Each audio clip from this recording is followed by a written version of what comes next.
Yo, what is up, everybody? Welcome back to another video. It is me, BST, and we are hopping in today for our second mock draft of the mock draft season. The Senior Bowl is wrapped up, the Super Bowl is set. From here on out, after this Sunday, it's pretty much draft season. So, yeah, I'm actually very excited because I've been actually looking at the draft way more these past couple weeks. I know I posted a video about a week and a half ago, 2 weeks ago. Um, Going over the draft, and I think it's time we do another mock draft. Also, I'm sorry if the screen's a little blurry. I don't know why. I've been trying to fix it, but it just hasn't really been able to be fixed. But we'll figure it out eventually. But you guys will hopefully be able to see the main picks. But yeah, a lot of kind of new developments. Not a ton, but teams got new coaches. Senior Bowl, eh, you know, some guys skyrocketed, like Garrett Nussmeier. He's on the thumbnail of this video for a reason. He had a phenomenal Senior Bowl. That's going to be a conversation to talk about. So overall, like I said, there's a lot of stuff going on personally. A lot of stuff going on with this draft, and it's going to be an interesting one. But I think I have a general idea for the first, couple picks, and then it's kind of all up for debate. There's a lot of subjectiveness in this draft. A lot of ambiguous decisions. Who's going to be what? Who's the best? Like, is David Bailey better than Ruben Bain? I don't know.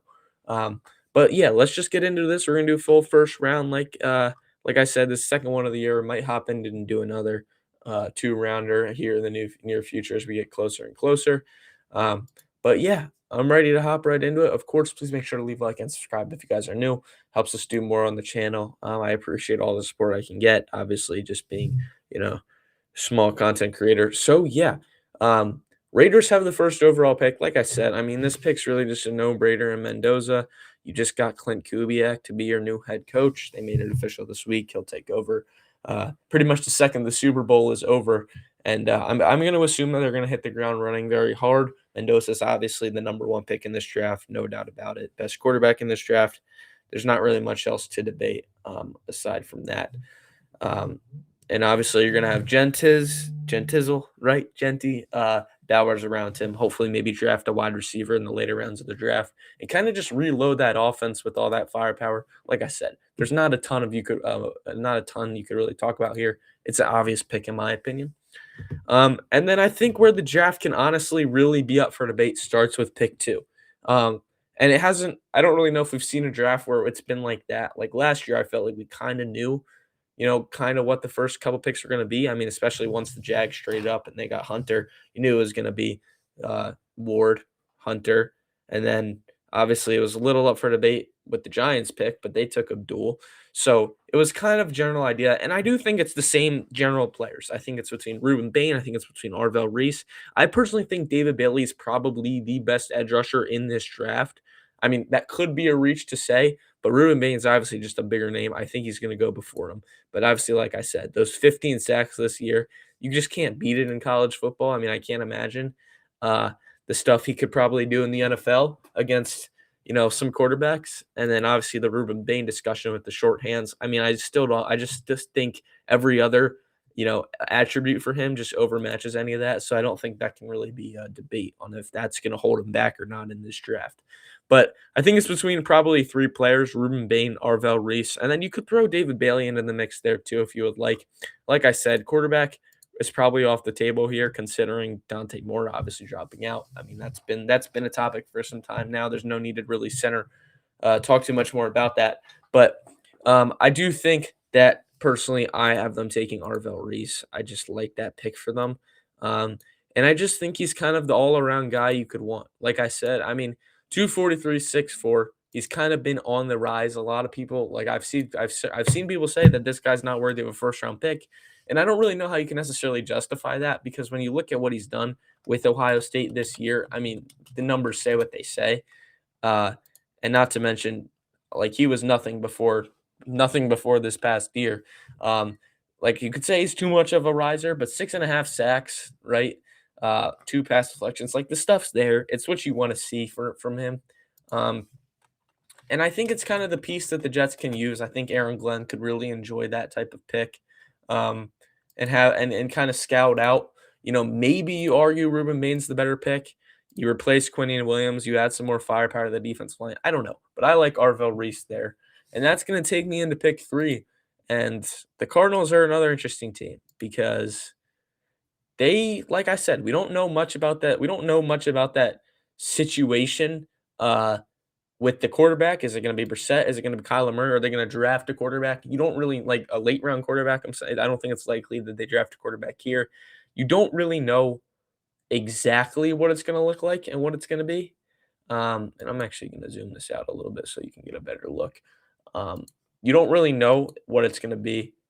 I do think that tackle is probably the number one priority. Spencer Fano, Francis Mayorga, which one is the better player? Um, I think obviously whoever that quarterback's going to be, you want to have some protection. Tackle's kind of one of those picks that like it doesn't matter who your quarterback is, you can always kind of improve there. The offensive line can always get better, and I think that's what they're gonna kind of assess at the end of the day. Um, Mike LaFleur, new head coach there. That's one of them. Like I said, head coaches are probably the biggest thing since the uh last mock draft we made, and head coaches their first drafts. Like I mean, it can be an intimidating type of couple weeks to figure out what you're going to do. I'm not going to say Michael Furr wasn't scouting some of those guys before, but it's like now you really have to dial in and decide who you're going to want.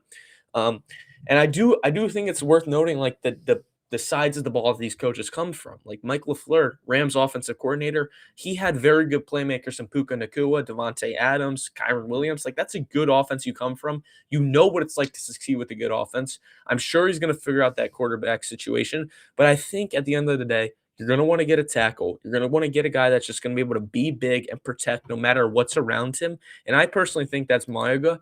You could argue Spencer Fano. Fano could has like the versatility on the line. He could play guard if you need him to, but I do think Mayoga is the best value 6'6", 315. I mean, and then you look at Fano, who's down here 6'6", 308. They're very similar in their sizes. They're pretty similar in their gameplay. I think at the end of the day, it's kind of just preference, the roots of where they come from. Obviously, Miami just playing in the college football playoff might have some popularity boost. I don't really know how you're going to assess much of that, but I do think that Mayoga is going to be the pick there. And now moving on to the Titans. This is also another interesting pick. I think it's between two players. Like I said, Ruben Bain and David Bailey, arguably the two best defensive players in this entire draft. And I don't want to just talk about them for this entire time being, but I truly do think that these are generational talents. And at the end of the day, this also could just come down to preference for Robert Saleh being the new head coach there. Like I said, defensive minded head coach. He's gonna want to get his guy, and it's at the end of the day, I think it's really just gonna be preference. Ruben Bain, obviously 12 sacks, 68 hurries, and 897 defensive snaps. 92.8 rating is probably the highest PFF rating in this draft. And overall, like he's 6'3", he's a big dude. And he has the edge versatility. He could probably, flow elsewhere. I mean, I think either both these guys are just going to immediately be able to get to the quarterback. But I do think David Bailey kind of stands out a little bit more in about 250 less snaps, 3 more sacks, 23 hits versus Ruben Bain's 3 hits. Like I'm not going to base it truly off stats, but I think, like I said, Ruben Bain, those arms, they might come back to haunt him a little bit in the NFL when you're getting bodied by an offensive tackle that's a little bit bigger than you. It might be hard for him, and I think David Bailey is kind of the safer bet. 15 sacks is just unbelievable. It's kind of like he's just so explosive. And I mean, I just think he's going to be able to rush any QB they're going to really need him to. And I think it's probably just the lowest risk, high reward pick in this draft. He's a safe bet, and he's risen like crazy. I mean, you look at the trends; it's just unbelievable. What he's gone up to in the last couple of weeks. You look at before the even season, he was middle round draft pick, and then midway through the season, he's making his name for himself. And now look where he's at. So I think this is a safe bet, and I do like that pick a lot for them. Moving on to the Giants. Again, Giants are a very interesting team. You don't really know where they're going to go. I've seen mock drafts where they have going corner, where they have them going wide receiver, where they have them going this, where they have them going that. And like I said, I mean, oh my God, I gotta stop saying like I said, but the Giants do have a good offense. Don't get me wrong. Like you have wide receiver could be in play, but you have Malik Neighbors, assuming he can come back healthy. If you can re-sign Wan'Dale Robinson for the right price, I mean, he was an 1,000-yard receiver this year. He's very good in the slot. That's exactly what they're going to want. You have two decent receivers, assuming you re-sign Wan'Dale. I mean, the run game with Scadabo was looking good. Dart was looking good, right? They have Hardball. They just got Matt Nagy as their offensive coordinator. Wouldn't be surprised if they go a route like Carnell Tate or Jordan Tyson. I think the injuries kind of hurt Tyson's draft stock a little bit, but I think personally, I love Mansour Delane. I think he's the best cornerback in this draft. And I think it's a good pick for them because you look at their corner depth, it's all right. But I mean, his outside abilities are just so good. I mean, he's just one of the best 3-level DBs you're gonna find in this era of a draft. And I mean, I just think that's a no-brainer pick. I don't know, like I said, I don't think it's crazy if they take a wide receiver. You want to have the depth. You're not assuming that Wan'Dale Robinson's going to come back. You want Dart to have his weapons. You want to hit the ground running next season. I understand that completely, but I also do like the Mansour Delane. You know, he's going to provide immediate help in that secondary. And they play good opponents. Like assuming AJ Brown's back with the Eagles, they play they play good opponents in these next couple of years. You play CD Lamb. You need as much help as you can get. Delane had 11 pass deflections, 2 interceptions, like 2 forced fumbles and a year ago, 4 interceptions a year ago. Like this guy, he can get to the ball. He's a very offensive defensive back, you could argue. And I think that's exactly what you want to see if you're the Giants. There's a 4-13 year. I mean, how much, Paulson Adebo, he's all right. Drew Phillips, he's all right. But Corey Black, you could look to upgrade there. I just think it's a good pick for them, and I like it. Moving on to the Browns here. Um, I don't know. I don't know how I feel about that head coach hiring, Todd Monken. I don't really know. It's kind of out of the blue. I think there are way better candidates. I would have given Jim Schwartz that internal hire job immediately. Now he's probably gone, so that's going to hurt your defense. Not to mention you have an inexperienced head coach coming in. I just don't know how I feel about it. I think they really have to nail this draft pick. And their GM, the last year's draft was the best. They had the best draft by far out of anyone. I think they nailed pretty much every one of their picks in the first couple rounds, aside from me, Dylan Gabriel. But they nailed this. They nailed that draft perfectly. So I don't think there's a ton of pressure on them. But I do think that the Browns want this team to succeed. They want Shador Sanders to be kind of the center of that team. So what are you going to build around him is probably the biggest question up for debate. I think wide receiver is definitely in play. It's always in play when you have a younger quarterback. You want to get weapons. You want to score touchdowns. You want to get down the field. But I also don't dislike an offensive tackle in Spencer Fano here. You give Shador Sanders some protection. You want to allow him to read the field more, make better reads. That's all about a rookie's progression, a young quarterback's progression. And you have a very old offensive line. That's a very old offensive line that could be in need of severe upgrades. Like I think guards even in play for them as well. I mean, Wyatt Teller and Joel Bitonio Joel Bitonio's been in the league for what it feels like forever. I mean, he's 34, 35. Wyatt Teller was also hurt this year, and your tackles aren't all that great. KT Leviston, he doesn't have any experience, and he's slotted to be to the starting right tackle next year. So I don't dislike the Fano pick here, and I think that's what I'm gonna do. Which you're probably like thinking like this might be the only mock draft where I haven't seen a receiver go in the first either to the Giants or the Browns. But I think there's very likely scenarios where it happens. I don't want to say Carnell Tate and Jordan Tyson aren't great receivers, but I don't think they're going to be immediate wide receiver ones on any team just yet. So I wouldn't be surprised if teams want to look elsewhere and just get immediate help right away. That's going to be the name of the game for this draft. And going into pick 7, I think this is probably one of the more like guaranteed picks, assuming David Bailey goes top 7. And I do like Caleb Downs staying in this top 10, and I do like him going to the Commanders at 7. And you're saying Ruben Main's still on the board. I understand, but I like the Caleb Downs pick. Like I said, he's probably the best defensive back if we're encompassing all safeties and corners in this draft by far, in my opinion, right? And if you could argue that Mansour Delane's a better pick or Ruben Bain's a better pick in this scenario, I understand. And I'm all for that. I'm all for that talk. But I do just think that in zone coverage, Caleb Downs is just so elite, and he's just able to read offenses so well, and that's why he's just so dominant. You saw it this past season. He was the number one transfer in the entire transfer portal, 2 forced fumbles, 2 interceptions, 1 pass deflection. Um, and not to mention, he just didn't allow many yards whatsoever at all. And he can probably just slide into any defensive scheme and just have an immediate impact. Like I said, I think that's a good pick for a team that wants to have a good bounce back year. And that takes us into pick 8 with the Saints. And I've been saying this for a while. I do think Jeremiah Love is the pick for the Saints.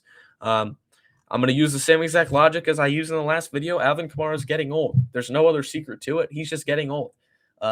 And you want to have a young successor behind him. Jeremiah Love's probably the best running back we've seen in the past 3 years, in my opinion. I mean, maybe that's a stretch. I don't really know how I feel necessarily about Genty being better than him, but I do think Jeremiah Love is just the immediate plug and play. I think he probably has a immediate impact. I mean, that offense was already looking very good to end the year. I mean, I think if they had like a few more games, they would look even better. Shuck is the quarterback of the future there in New Orleans. Olave was looking good. You add a very explosive Jeremiah Love. That offense could look scary. Give it 2 or 3 more years. They're a playoff team if you draft Jeremiah Love. And you could also make the argument for a wide receiver in Jordan Tyson or Carnell Tate. Like I said, they're probably 2 of the 3 best wide receivers in this draft. Mekhi Lemon's also not a bad pick. I won't be surprised if I think overall it's going to be an offensive favored draft for New Orleans. You want to give Shuck as many weapons as possible. You want to have an explosive offense. You want to get back to those Drew Brees days with Michael Thomas and prime Alvin Kamara, Mark Ingram. That's their goal, right? And I think Jeremiah Love puts them right on process for that.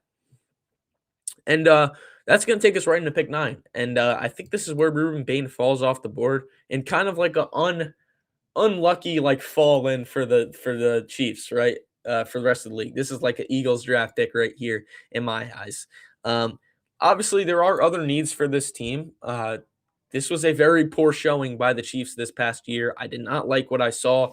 Hopefully, Patrick Mahomes comes back healthy. I'm sure he will. I'm not worried about that. Travis Kelce, that's also, I don't know what his deal is, right? Chris Jones is getting old. The D-line does need some help. But the offense also does need some help too. I feel like the Chiefs have kind of gotten away with like having like a sluggish offensive playmakers. They kind of make playmakers out of nothing. Like, I don't know, Pacheco, Jerick McKinnon a few years back. The wide receivers have always been like one and done type guys, just like no long term aside from maybe Rasheed Rice. So Worthy. So I don't know if they're going to crowd the wide receiver room even more. I think they probably want to develop their top 2 guys in Worthy and Rice. Obviously, if Jeremiah Love was on the board here, I think that'd be a no-brainer pick for them as well, assuming Pacheco doesn't really pan out. But I do think Ruben Bain's, you can't complain if you're the Chiefs at 9. You get Ruben Bain. You really just can't. Like I said, 12 sacks, gets to the quarterback. It's a top 5 product in my eyes, and you're getting him at 9. It's very good value. And it's a good start to retool that team, try to make another Super Bowl run. Is it likely? Probably not. But I think it's a step in the right direction. Takes us to the Bengals. Bengals were you couldn't really judge the Bengals this year. Joe Burrow being hurt for most of the year. When he was playing, they looked decent. I mean, the offense is going to be explosive no matter what when you have Jamar Chase. So now I think it's kind of just building around the offensive line. Maybe they don't really ever draft defense aside from like Dax Hill in the last few years. It's been very offensive heavy, at least in the 2020 area. That was when they were really targeting their offense. You have your playmakers now. Let's focus on the defense for the offensive line. Jermon McCoy immediately sticks out to me. Although not playing at all this past year, it's a big chance that teams are going to have to take. Or you could go offensive line. But like I said, I think the 2 best offensive linemen are off. Offensive tackles are off the board. That being Mayoga and Fano. Caden Proctor feels like a reach here. I think with the luck of the draw in this pick, you're going to have to go defense. And I think it's probably going to either be Peter Woods, Keldrick Falk, or Jermon McCoy. Or maybe you want to explore elsewhere, like Avion Terrell. Do you want to take a reach on him? I don't know. That's kind of an interesting pick as well. I do think Jermon McCoy, at least the Dolphins, are going to want a corner here at 11, so you try to snipe one here. Personally, I'm gonna go Avion Terrell. I just like I said, I think Jamal McCoy will go high in this draft. But personally, if I'm an NFL GM, you can watch that film from 2024. It doesn't look bad. I watched it myself. He looks good in zone coverage. He looks good in getting not allowing too many yards off catch. I like that from him. But at the same time, Avion Terrell, I think, is just a safer pick. On a very good Clemson defense, he shined a lot this past year.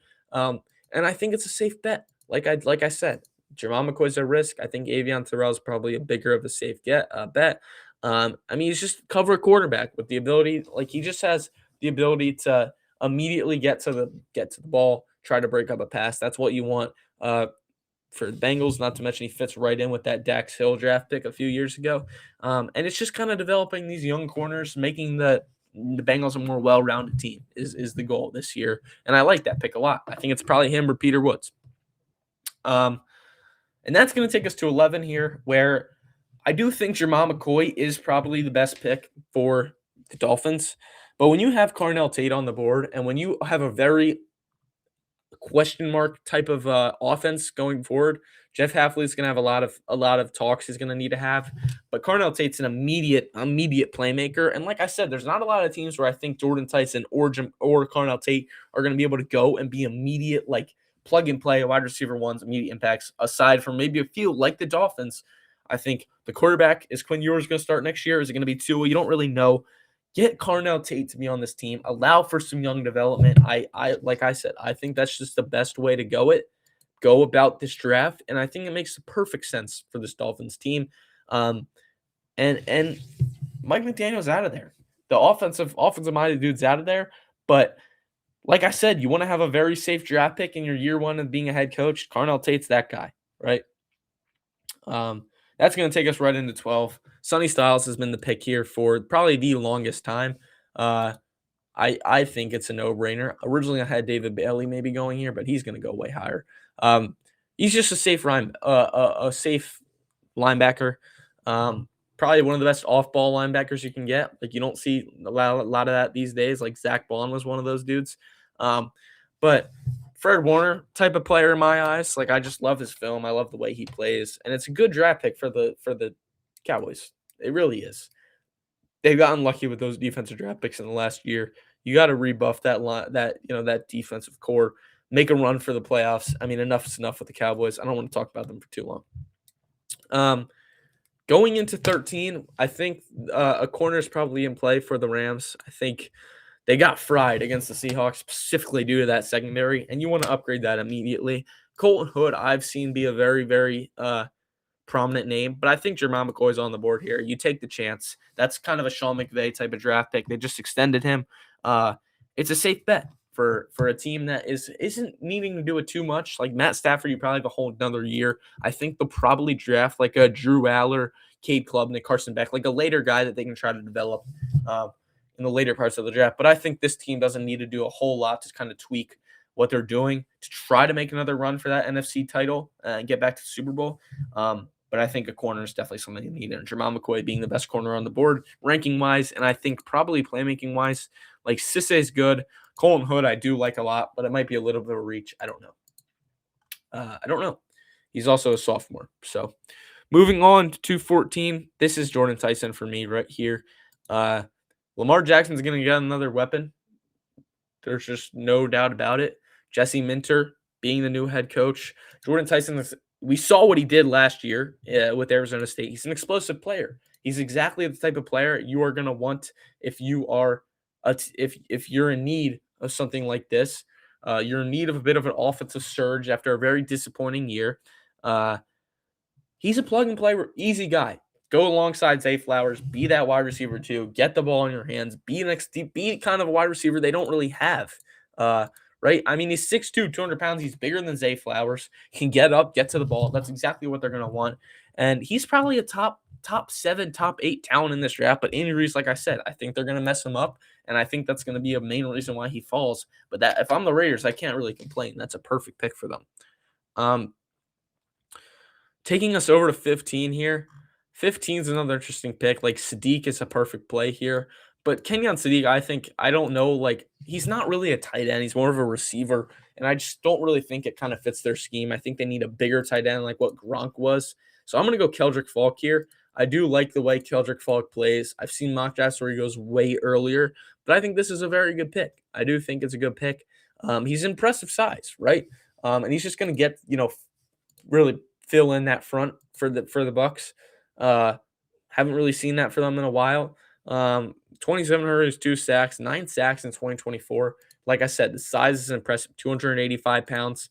On the slimmer, like not on the bigger side, but he's still slim if you watch him play, and he's explosive. That's exactly what you want. Moving on here to the Jets.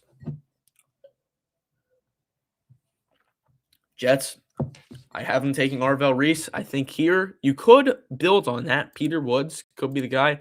But Mekhi Lemon's just going to fall into your hands. Some could argue he's the best wide receiver in this draft with the way he plays. 1,100 receiving yards in this year. Excellent route runner. Like the film I've watched, he's just excellent. 5'11", 195. He's pro ready, right? I mean, and he's competitive. Like you throw a ball up, he's getting that. That's who he is. If you watch his film, I love that pick. That trade's going to work out helping for them. I think you pair him alongside Garrett Wilson. Maybe Adonai Mitchell is going to be like your sneaky developer. Throw him in every here and now. But I think Mekhi Lemon is a great pick for the Jets. It's an immediate plug and play help. And I think that's what you want.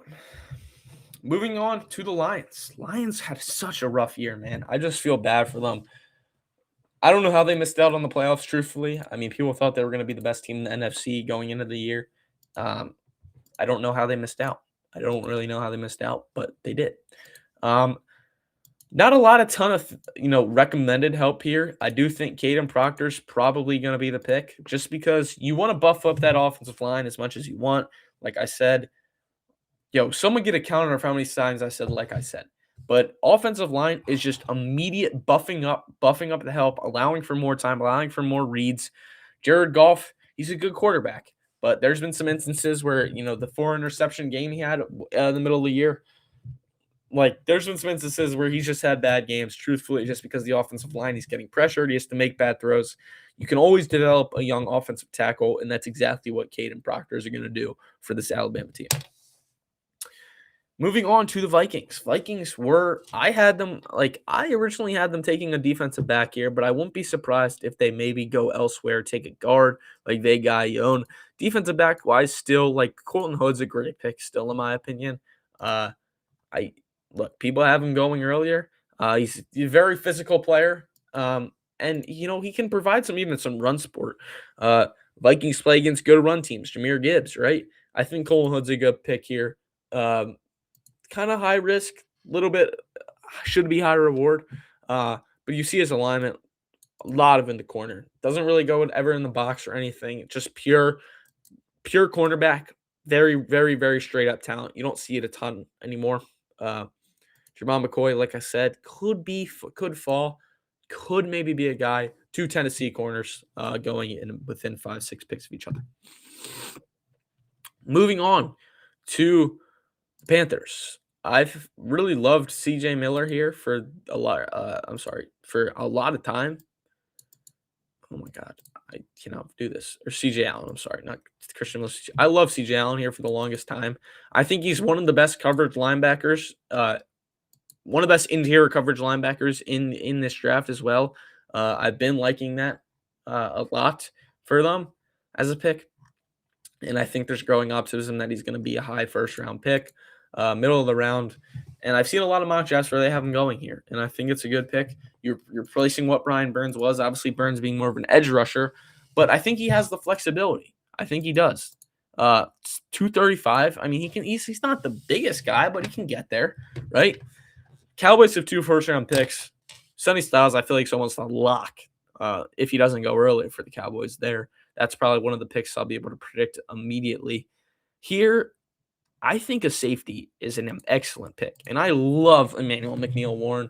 You saw what Quinyon Mitchell came out of with Toledo. They produce good defensive backs, and that's a great, 2 very good defensive picks for this team. McNeil-Warren is a dog. Like, this dude is an absolute dog in my eyes.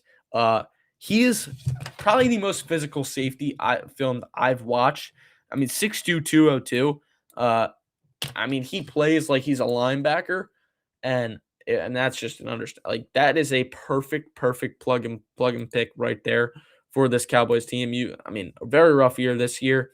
They don't really have a ton of good safeties. Like, you have Donovan Wilson, you have Malik Hooker. Wilson's older. This is just the perfect guy that's going to get a lot of immediate reps. Plug him in, right? Defensive draft for the Cowboys after they traded for Quinny Williams. After trading away Michael Parsons, the impact was felt. I'll admit. At 21 with the Steelers, again, the Steelers are probably one of the biggest question mark teams on this draft board. You just don't really know where they're ever going to go and what they're ever going to do. But I do love Denzel Boston going here. I think whoever that quarterback's going to be, you want to stack weapons on that team. Him and DK Metcalf are probably two of the most physical corners, or would be the most physical wide receiver pair. 6'4", 209. He's big. He's strong. He's going to go up for the balls. That's exactly what you want. You put him alongside DK Metcalf. It's a physical offense. Whatever quarterback's there, you just got to get the ball to those receivers. They'll make a play somehow, some way. Going forward with 22 with the Chargers. Chargers, I believe they picked exactly at 22 last year as well. They need to get over the hump. I think it's good signs personally. You have Amari and Hampton. You have Justin Herbert. It's looking like it's going to be good for them going forward. Caleb Banks is a play. Kaden McDonald's a play. I don't dislike any of these options, but I do think there's one guy that's here that you just can't pass on. He's the best interior offensive lineman in the draft, Olavaiga. I love him. I'm a Penn State fan. He's phenomenal. Didn't allow a single hit or sack in 614 offensive snaps. And last year, he only allowed one hit, 985 snaps. He has the hurries. People can get by him, but I mean, no good offensive line coach can't fix that in the NFL, and he'll learn, right? We've seen that the Vikings are not afraid to draft offensive linemen in the early, Joe Alt, and then we saw Rashawn Slater a few years ago, who they both been hurt. Give this team some time to mend together, give them some healthy time, and I'm sure that this is going to be a perfect year for them. And I do see them making a run. I do. Peter Woods, that's a little biased, right? But I do think he could fall into the Eagles' hands. You see, interior defensive line is not the biggest, it's not the biggest value piece, but Peter Woods is the best interior defensive line in this draft. He's a very prominent product, but it's not a very valuable position. You don't see a ton of interior defensive linemen go that high. Like Jalen Walker, we took a few years ago high, but I'm sorry, not Jalen Carter. Aside from that, it's not a very valued position, and people would call me crazy for having him fall all the way to 23. I've seen him go 9, 10, whatever the hell you want. But there's better players available for better teams, and it's all personal fit. But this is a perfect fit, in my eyes, for you add some more firepower, you add some more buff to the defensive line. I mean, it can't really ever get better, can it? I mean, it's too good of a pick to pass on. I also don't dislike TJ Parker, another Clemson guy as well. Moving on to 24, they took Spencer Fano earlier. I think you're going to want to draft a playmaker here, and it might be a reach to take a guy like KC Conception here, but I don't dislike it at all. I think it's a good pick. I think, he plays for Texas A&M. He's in SEC. He plays against good cornerbacks. He's not the highest ranked, but it's a pick that I think if you're not going to take a wide receiver early on, I think it's like a vice versa type of situation. You either take an offensive lineman here and a wide receiver there, or an offensive lineman here and a wide receiver here. So it could go either way. I don't think they're going to be able to base it completely off that, because you don't necessarily know what's exactly going to be there. But I do like the Conception pick a lot. Taking us to 25 with the Bears, Caleb Banks, I think it makes the most sense personally. There's a lot of defensive players going to free agency. Byard, Brisker, I think CJ Gardner-Johnson's up for free agency. So obviously that's all secondary, but assuming they can't bring them back, at least you want to be able to get to the quarterback. You want to be able to force some pressure, allow for some okay corners to maybe make some plays, but I think that's a good pick for them. 26 with the Bills. Again, I personally think McNeil Warren would be a good pick here too if he falls. I like a defensive back. I don't dislike the edge playing TJ Parker at all, though. Parker you look at the trends, this dude was a top 5 pick for a long time. And then Clemson just had a really rough season, hurt his draft stock. Played all 12 games, though. I mean, last year he had 12 sacks and 11 hits and 28 hurries. This year, not as awful of production, but he gets to the quarterback. He's a good edge rusher. That's what you want. San Francisco. I don't know, man. Are these players going to get hurt? I don't know, right? I think Kenyon Sadiq is a perfect fit for San Francisco. He's kind of the size up type of like piece they're gonna be able to use. It's not like he's George Kittle. He's not like George Kittle at all. He's way skinnier, obviously, but he's like a receiving like tight end. He's physical. He's bigger. He's kind of the type of guy you want for a more balanced like distribution of the ball. Wide receivers there are kind of iffy, so I think he kind of plays as that like chess piece between like wide receiver, tight end, whichever one you want to define him as. Which one you want, I don't know, but I do like that pick a lot for them. And I think that's a very good tool for Kyle Shanahan. Moving forward even further, we have the Texans. Texans actually made like a decent run this year. They kind of had a rough opponent in the Patriots. I think they probably could have won that game, but it is what it is. Caden McDonald's staring at me. He's like, pick me. I like that. 12 hurries. This doesn't necessarily record the sacks. I mean, he can, but at least he gets to the quarterback. He's getting past his offensive lineman. That's exactly what you want to see. And he's just he's just a physical player. Swarms literally every quarterback, and that's exactly what a guy like DeMeco Ryans is going to want. He's defensive line head coach. That's what you want, right? 29 with the Rams. Have them taking a cornerback. Jerron McCoy earlier. Ty Simpson's not an awful pick here if they want to develop a corner with a high-level caliber, and I would say just take that. You don't want to let him fall to another team because he very well has everything you need to be the quarterback of the future. I have no doubt about it. So don't let that opportunity fall. Like, I don't dislike them developing a later round quarterback, but if you have the second best quarterback in the draft up for your board here, you might as well take him, right? I mean, that's exactly what Sean McVay is going to want. Stafford probably only has one more good year left, and then it's going to just turn into like an Aaron Rodgers situation sooner rather than later, where Simpson's going to be immediately available. He's only going to be like 24, 25 at the time. It's like the Jordan Love. Have him sit for a year, and then have him go be great, right? 30 Broncos. Oh, what a rough end of the season for them. I think a wide receiver could always be in play. An offensive playmaker could always be in play for sure. I don't dislike it at all. I don't dislike Anthony Hill for them here at all. Well, again, what once was a very, very highly rated draft pick. Running back doesn't seem likely at all. Sadiq could be a move here. Conception, I also didn't dislike here since he's more of a bigger physical player. I won't be surprised if they maybe trade out of this pick, but I'm going to take Anthony Hill here. I think it's a safe bet. I won't be surprised if he goes around this part in the draft. I like it a lot. 31 for the Patriots. This Super Bowl is going to define a lot. I think they're going to be good for a lot of years. But I think you always want to just get younger wherever you possibly can. Will Campbell, they took last year as a tackle pick.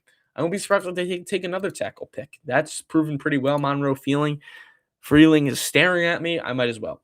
And then to end it off, 32. Seahawks are going to strike gold again in the draft, and Akeem Mesidor is just too good to pass up on with 13 sacks.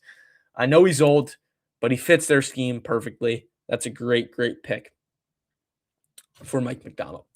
So there you have it. There is our second mock draft of the year. Well, looked a little different, but I'm loving it. Let me know what you guys think. Drop your mock drafts below. Drop your opinions. I want to hear what you guys have to say. Fry me in the comments. What if you agree, disagree? Let's hear it. I'm all for it. Might hold some streams for some call-ins regarding the draft. Whatever you guys want. I love talking the draft. It was the first thing I ever covered on this channel. So yeah, I mean, just let me know if you made it here. I appreciate you. Please leave a like, subscribe if you guys are new.